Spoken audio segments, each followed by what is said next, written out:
Hey everybody, Shane here, Shoebox Legends. Thanks for joining me for a quick video today. Been doing a lot more themed videos lately, video responses, things that have taken a lot of time to kind of dig through my collection.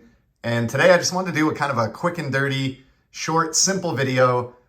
Guys I've been buying, whose cards have I been picking up recently over the last few weeks. So I'm going to get to this little stack that you see in front of you. Going to cover that across multiple sports, ending with some great baseball cards.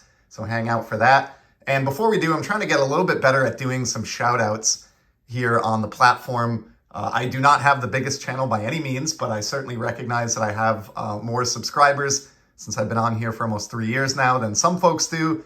And I know it's hard to find new content out there. There's so much of it. And so I want to do a better job calling attention to some channels that I enjoy that are maybe just starting out or don't have a sub count that says hi yet due to that. So for today, I want to shout out my friend Eric at Automatic for the Collector. Great channel, super friendly and knowledgeable person. And what I love is he gets into all kinds of stuff. A lot of baseball, some football, but also non-sport, really old stuff, kind of oddball, things that you don't see on any other channel. An example from a recent video that I thought was really, really cool. He had some transit passes, which are like bus passes from the St. Louis area in the 1940s that were adorned with different things. And at least one of them had Cardinals baseball logos on it, which was really cool. Some holiday ones, other things.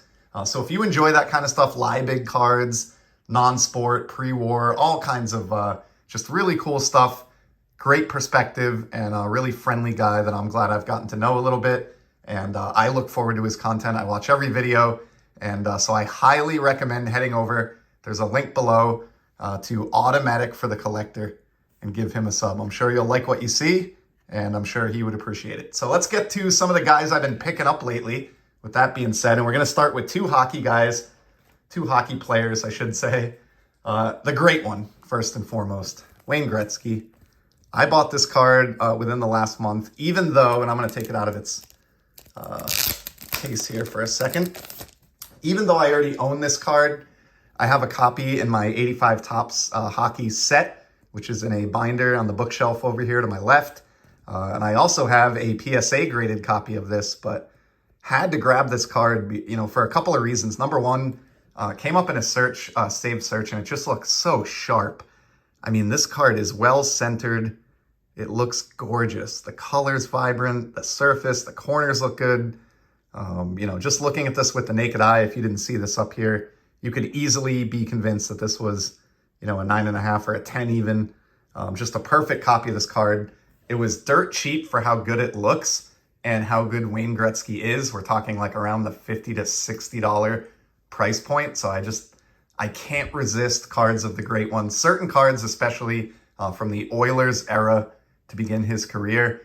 And on top of all of that, this is an 85-86 hockey card, which is cool for a couple of reasons. Number one, it's the Mario Lemieux rookie year. So that card pairs nicely with the Mario Lemieux rookie.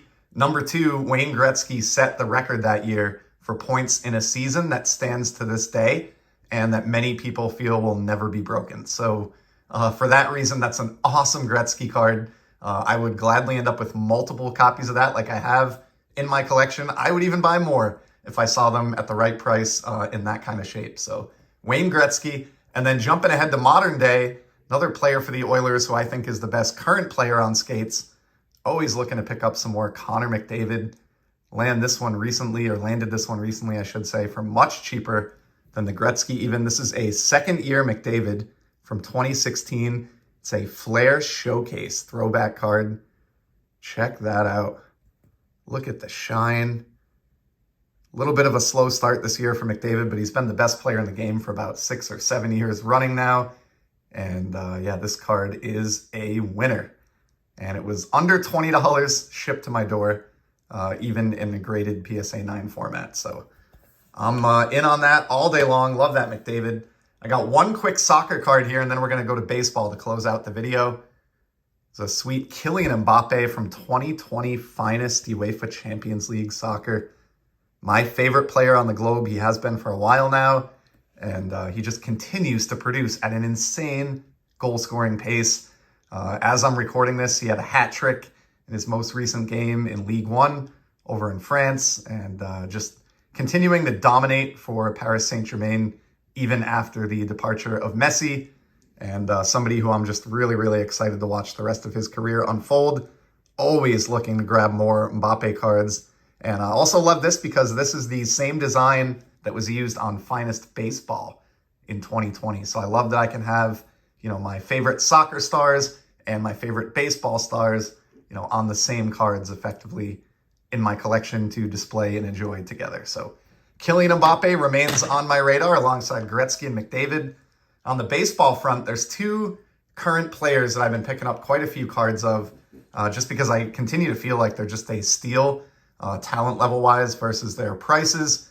The first is this guy, Juan Soto. Yes, I know the Padres had a disappointing 2023 season, missed the playoffs. I think I saw that a friend of mine sent me an article.